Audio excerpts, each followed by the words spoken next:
बात करने वाले हैं बैंक ऑफ महाराष्ट्र के बारे में। जी हाँ गाइस, बैंक ऑफ महाराष्ट्र में यदि आप एफडी कराते हैं तो आपको कितना परसेंट का इंटरेस्ट रेट मिलने वाला है, सारी चीज़ें इस वीडियो में हम स्टेप बाय स्टेप सारी चीज़ें देखने की कोशिश करेंगे। यदि आप कोई और बैंक में एफडी कराना चाहते हैं तो यदि आपका बैंक अकाउंट है बैंक ऑफ महाराष्ट्र में या फिर आप बैंक अकाउंट नहीं भी है तो कोई दिक्कत नहीं, आप बिना बैंक अकाउंट का भी डायरेक्ट एफडी करा सकते हैं। तो प्लीज़ आप एक बार इस वीडियो को ज़रूर देख लीजिए किसी और बैंक में एफडी कराने से पहले। तो चलिए बिना देरी के वीडियो को शुरू करते हैं। देखिए दोस्तों, हम बात करने वाले जो बैंक ऑफ महाराष्ट्र में एफडी कैसे करते हैं और इसमें क्या क्या बेनिफिट मिलते हैं और यहाँ पर कम से कम और मैक्सिमम आपको कितना रिटर्न मिलता है एक जनरल इंसान को और एक सुपर सीनियर सिटीजन है, और ये सारी चीज़ें हम देखने की कोशिश करेंगे। देख सकते हैं कि यहाँ पर जो अपडेट बिल्कुल अपडेट लेटेस्ट अपडेट की बात करने वाले हैं। देखिए बैंक ऑफ महाराष्ट्र में क्या होता है ना कि जो मिनिमम यहाँ पर रेट ऑफ इंटरेस्ट है 2.75% है। देखिए अदर बैंक की अगर हम बात करें तो वहाँ पर मिनिमम रेट ऑफ इंटरेस्ट आपका 3% या फिर 3.5% का आपको मिल जाता है। तो लेकिन अब देखिए होता क्या है कि यहाँ पर ये जो रिटर्न मिलता है ना, ये सिर्फ और सिर्फ 7 दिन के लिए एफडी पर मिलता है। 7 दिन या फिर 14 दिन के मतलब अंडर 30 डेज के लिए अगर आप एफडी कराते हैं तो आपको इतना परसेंट का इंटरेस्ट रेट मिलता है। सिर्फ 3.5% या 3% के आसपास का रेट ऑफ इंटरेस्ट आपको देखने को मिल जाता है, और इतना ही रेट ऑफ इंटरेस्ट जो है आपको सेविंग अकाउंट पर भी देखने को मिलता है 3-3.5% या 2.5% के आसपास।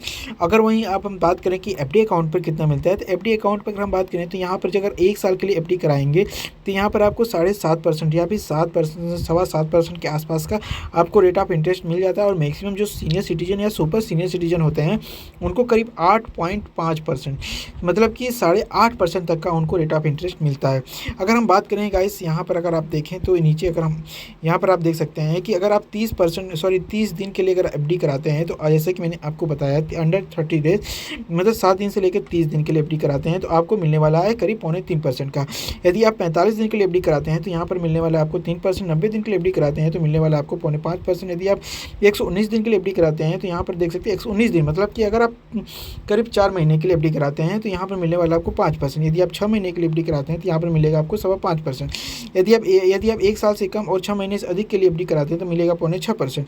और यदि आप 1 साल के लिए आसपास एफडी कराते हैं, अगर 271 दिन से अधिक और 1 साल के लिए एफडी कराते हैं तो मिलेगा आपको 0.6%। अगर आप 1 साल के लिए एफडी कराते हैं तो आपको मिलेगा करीब 0.7%। अगर आप 1 से 2 साल के लिए एफडी कराते हैं तो आपको मिलेगा करीब 6.5%।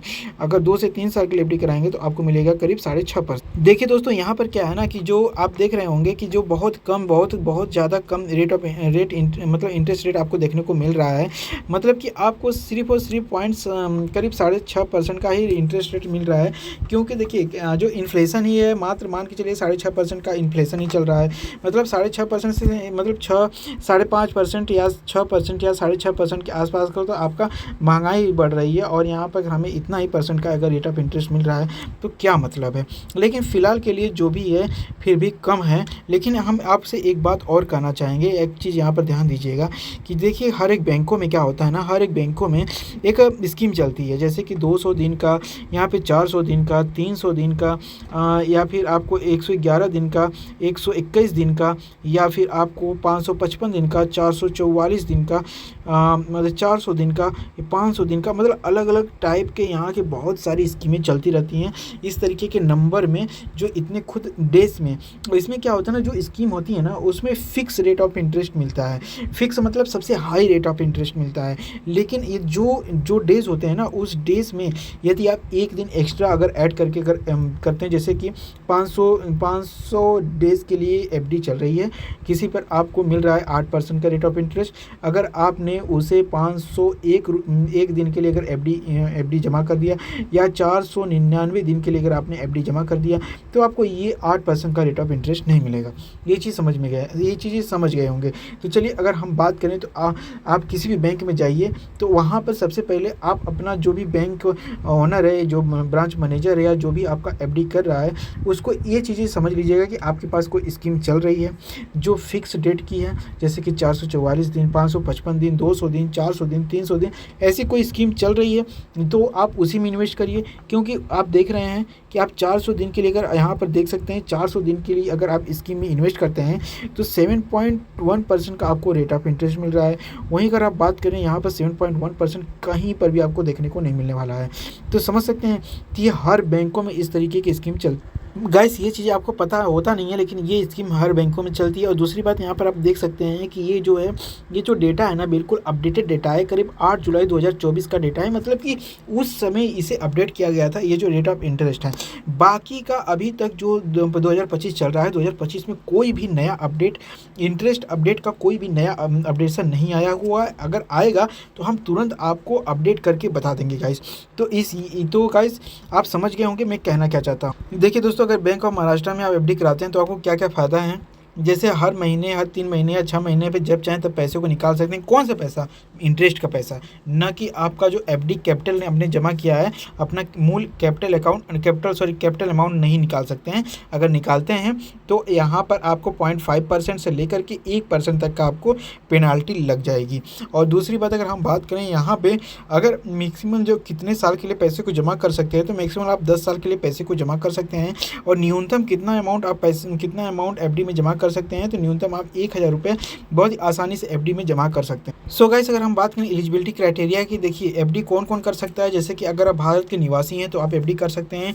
कोई भी इंसान अगर भारत में रहता है, किसी भी तरीके का हो, नाबालिग हो, कहीं भी जॉब करता हो, कुछ भी करता हो, XYZ, अगर उसके पास पैसा है, भारत का निवासी है, उसके पास आधार पैन कार्ड है, तो वो बहुत ही आसानी से अपना एफडी अकाउंट मतलब खुलवा सकता है और पैसे को जमा कर सकता है। बाकी डॉक्यूमेंट की बात करें तो डॉक्यूमेंट में आपको कुछ खास नहीं देना है, जैसे फ़ोटो लगता है ये आपको पता ही होगा। बाकी आप दो डॉक्यूमेंट लगेंगे, जिसमें से आपका एक आधार कार्ड फिक्स रहेगा। बाकी आपको पैन कार्ड देना होगा, पैन कार्ड नहीं है तो आपको फॉर्म 16 देना होगा। अगर फॉर्म 16 भर देंगे तो पैन कार्ड की ज़रूरत नहीं पड़ेगी। बाकी आपको अगर कोई और डॉक्यूमेंट देना चाहते हैं, जैसे कि निर्वाचन कार्ड हो गया, आइडेंटिटी कार्ड का, और या फिर राशन कार्ड हो गया, ऐसे कुछ देना चाहते हो दे सकते हैं। बाकी बस यही 2-3 डॉक्यूमेंट लगते हैं। बाकी यहाँ पर आप देख सकते हैं कि अगर आप अपना बैंक ऑफ महाराष्ट्र में अगर आप एफडी कराते हैं तो यहाँ पर आपको करीब 90% तक का अगर अपने एफडी का लोन भी ले सकते हैं। मान लीजिए आपने 1 लाख रुपए का एफडी कराया तो आप 90,000 तक का आप लोन ले सकते हैं। तो चलिए गाइस, अब हमने एफडी के इंटरेस्ट के बारे में तो समझ लिया है, डॉक्यूमेंट के बारे में समझ लिया। अब फाइनल हम यहाँ पर ये देख लेते हैं कि आपको कितना अमाउंट, अगर आप एफडी में जमा करते हैं तो फाइनल कितना अमाउंट आपको मिलने वाला है।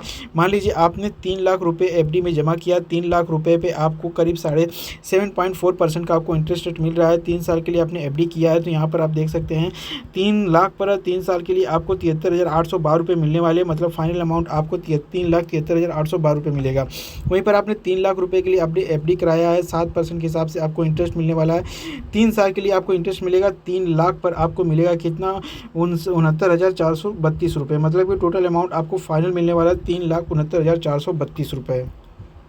सो गाइस, आपको जो भी अमाउंट आपको जमा करना है, जितना इंटरेस्ट रेट आपको बैंक ने बताया है, फाइनली आप इस तरीके से कैलकुलेशन कर सकते हैं कि आपको कितने अमाउंट में कितना % का इंटरेस्ट मिलने वाला है।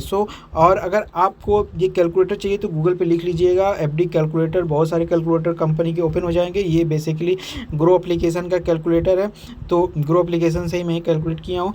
तो आप भी कोई भी एप्लीकेशन से या कोई भी वेबसाइट के थ्रू आप कैलकुलेट कर सकते हैं।